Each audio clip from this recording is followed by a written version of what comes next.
వరంగల్లోని శ్రీ భద్రకాళి అమ్మవారి ఆలయంలో దసరా ఉత్సవ వేడుకలు విజయవంతంగా అధికారులు కట్టుదిట్టమైన ఏర్పాట్లు చేశారు. భక్తుల దర్శనం కోసం ఎలాంటి ఇబ్బందులు రాకుండా సదుపాయాలు ఏర్పాట్లు చేశారు. భక్తులు సులభంగా దర్శనం చేసుకునేందుకు ప్లాన్ ప్రకారం క్యూ లైన్లను ఏర్పాటు చేశారు. రోడ్లపై ట్రాఫిక్ సమస్య తలెత్తకుండా పోలీసులతో ప్రణాళిక రూపొందించారు. భక్తులకు అన్ని వసతులు కల్పించామని, భక్తులకు ఇబ్బందులు లేకుండా దర్శనానికి భాగ్యం కలిగించేలా ఏర్పాట్లు చేశామంటోన్న భద్రకాళి ఆలయ ఈవో సునీతతో మా ప్రతినిధి నరేందర్ ఫేస్ టు ఫేస్. చారిత్రాత్మక ఓరుగల్లు భద్రకాళి అమ్మవారి ఆలయంలో దేవి శరన్నవరాత్రోత్సవాలు అత్యంత వైభవపేతంగా జరుగుతున్నాయి. చివరి ఘట్టం అమ్మవారి నిజస్వరూపం దసరా రోజు ఎలాంటి ఏర్పాట్లు చేశారు? భారీగా లక్షల్లో సంఖ్యలో భక్తులు వచ్చే అవకాశం ఉంది. మరి ఎలాంటి ఏర్పాట్లు చేశారు? మనతో భద్రకాళి ఈవో సునీత మేడం ఉన్నారు. ఆమెను అడిగి తెలుసుకుందాం. మేడం నమస్తే. మేడం చెప్పండి, భారీగా భక్తులు వచ్చే అవకాశం ఉంది, ఎలాంటి ఏర్పాట్లు చేశారు?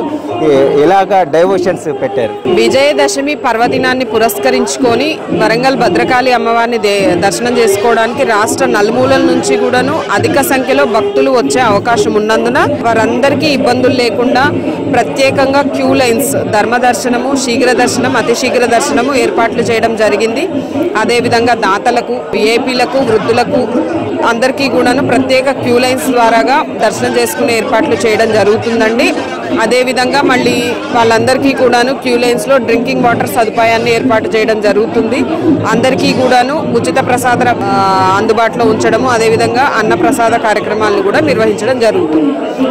వచ్చే భక్తులు ఎవరికి ఇబ్బందులు తలెత్తకుండా, ట్రాఫిక్ ప్రాబ్లమ్స్ రాకుండా పోలీస్ వాళ్ళ కోఆర్డినేషన్ తోటి ప్రత్యేక బందోబస్తు కూడా ఏర్పాటు చేయడం జరుగుతుంది. సుమారుగా ఎంతమంది భక్తులు వస్తారని అంచనా ఉంది? గత సంవత్సరం చూస్తే అంతకు సంవత్సరం రికార్డ్ స్థాయిలో వచ్చారు.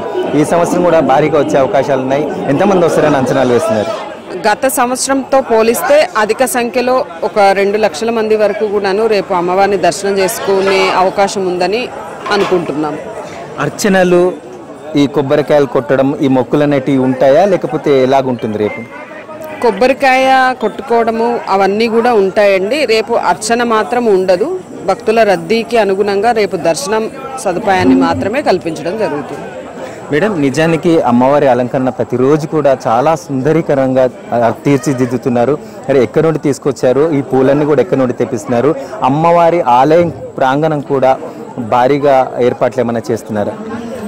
అమ్మవారి దేవాలయం అంతా కూడాను పూలతో అందంగా అలంకరించడానికి కూడా ఏర్పాట్లు చేస్తున్నాము. అదేవిధంగా ఈ నవరాత్రులు మొదలుకొని ఇప్పటి వరకు కూడాను అమ్మవారి అలంకరణకు ప్రత్యేకంగా తిరుపతి, కాళహస్తి నుంచి పూలు అల్లే, గజమాలలు అల్లే వాళ్ళని తీసుకొని రావడం జరుగుతుందండి. ప్రత్యేకంగా వారిని తీసుకొచ్చి 10 రోజులు ఇక్కడే ఉంచి మనము హైదరాబాద్ నుంచి ఏ రోజుకు ఆ రోజు పూలు తీసుకొని వాళ్ళ ద్వారాగా అల్లించి అమ్మవారి అలంకరణకు ఉపయోగించడం జరుగుతుందండి.